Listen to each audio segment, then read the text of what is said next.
स्वामी समर्थ. स्वामी समर्थांची पावनधामे. स्वामी समर्थांची दिव्य धामे अक्कलकोट, गाणगापूर आणि भारतातील प्रमुख मठांचा इतिहास आणि महत्त्व या माहितीपटात आपण पाहणार आहोत. श्री स्वामी समर्थ महाराजांच्या प्रमुख मठाचा प्रवास करणार आहोत. दत्तात्रयांचे तिसरे पूर्वावतार मानल्या जाणाऱ्या स्वामींनी जिथे जिथे भक्तांना दर्शन दिले त्या पवित्र स्थळांचे ऐतिहासिक महत्त्व आणि स्वरूप आपण यामध्ये जाणून घेऊया. अक्कलकोटच्या वटवृक्षापासून ते गाणगापूरच्या संगमेश्वरापर्यंतचा हा प्रवास प्रत्येक स्वामी भक्तासाठी एक अविस्मरणीय अनुभव असेल. कोटी ब्रह्मांड नायक राजाधिराजा योगीराज अक्कलकोटी निवासी श्री स्वामी समर्थ महाराज की जय. हिंदू धर्माच्या आध्यात्मिक परंपरेत दत्तात्रेय संप्रदायाला अनन्यसाधारण महत्त्व आहे आणि या संप्रदायाचे 19व्या शतकातील सर्वात तेजस्वी आणि प्रभावी व्यक्तिमत्व म्हणजे श्री स्वामी समर्थ महाराज यांनी आपल्या भारतभूमीला पावन केले. त्यांचा संदेश साधा पण शक्तिशाली होता. भिवू नकोस, मी तुझ्या पाठीशी आहे. आज स्वामी आपल्या देहाने आपल्यात नसले तरी त्यांनी भक्तांसाठी जी पवित्र धामे, मठ मागे ठेवले आहेत तिथे आजही त्यांच्या अस्तित्वाची आणि ऊर्जेची प्रचिती येते. तर अशाच 3 मुख्य स्थानांचा प्रवास आपण करणार आहोत. त्यामध्ये अक्कलकोट, गाणगापूर आणि इतर काही प्रमुख मठ येतात. श्री क्षेत्र अक्कलकोट स्वामींची कर्मभूमी आणि समाधीस्थळ.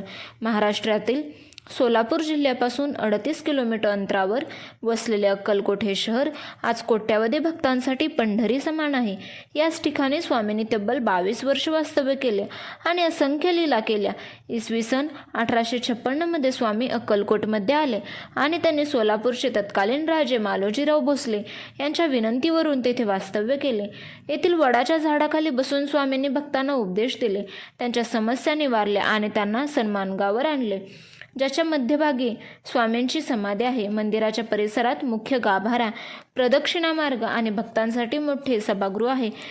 याचे वैशिष्ट्य म्हणजे अखंड चालणारे अन्नछत्र.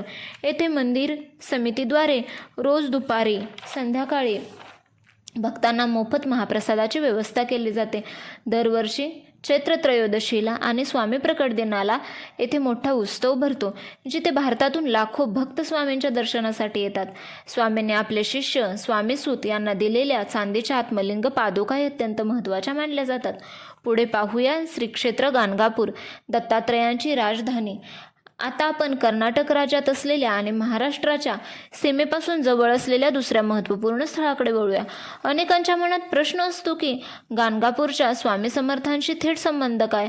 स्वामींनी स्वतः सांगितले होते, मी नृसिंह नसून श्रीशैलम जवळील कर्दळी वनातून आलो आहे आणि गाणगापूरची नृसिंह सरस्वती हेच नंतर स्वामी समर्थांच्या रूपात प्रकट झाले, अशी भक्तांची गाढ श्रद्धा आहे. गाणगापूर हे श्री दत्तात्रेय स्वामींचे दुसरे अवतार.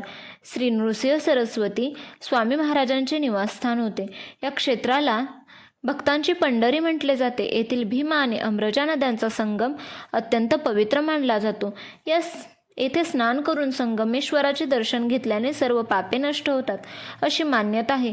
येथील मंदिरात दत्तात्रयांच्या निर्गुण पादुकांची पूजा केली जाते. गाणगापूरच्या दिवसाची सुरुवात मध्यान्ह भिक्षा फेरीने होते. गाणगापूरला केवळ दर्शनानेच भक्तांची दुःखे आणि संकटे नाहीशी होतात, अशी प्रचिती आहे. विशेषतः गुरुवारी आणि पौर्णिमेला येथे मोठी गर्दी असते. स्वामी समर्थांचा महिमा केवळ अक्कलकोट आणि महाराष्ट्रात पुरताच मर्यादित नाही, तर त्यांचे शिष्य आणि भक्तांनी भारतभर स्वामींच्या शिकवणीचा प्रसार केला आणि अनेक मठांची स्थापना केली. तर त्यातील काही प्रमुख मठ आपण पाहूया. त्यातील पुणे येथील बुधवार पेठ येथील 1879 मध्ये स्थापन झालेला हा पुण्यातील जुना मठ.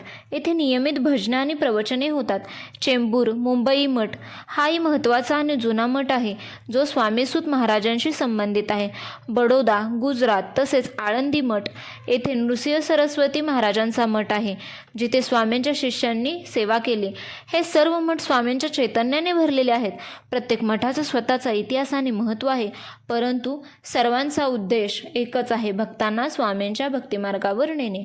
अक्कलकोटची समाधी असो, गाणगापूरच्या निर्गुण पादुका असोत किंवा देशातील इतर कोणतेही मठ असोत, ही स्थळे म्हणजे केवळ विटा दगडांच्या इमारती नाहीत.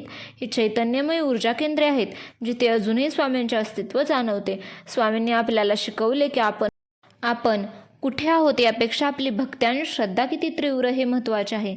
त्यामुळे जेव्हा जेव्हा तुम्हाला भीती वाटेल किंवा संकटे येतील तेव्हा डोळे मिटून या पवित्र स्थळांचे स्मरण करा. स्वामींचे मनापासून स्मरण करा आणि श्री स्वामी समर्थ म्हणा. मनापासून श्री स्वामी समर्थ जय जय स्वामी समर्थ म्हणाल तर तुम्ही कोणत्याही संकटातून ताराल. अखंड स्वामी तुमच्या पाठीशी आहेत. व्हिडिओ आवडला तर please like share and subscribe करा. श्री स्वामी समर्थ जय जय स्वामी समर्थ.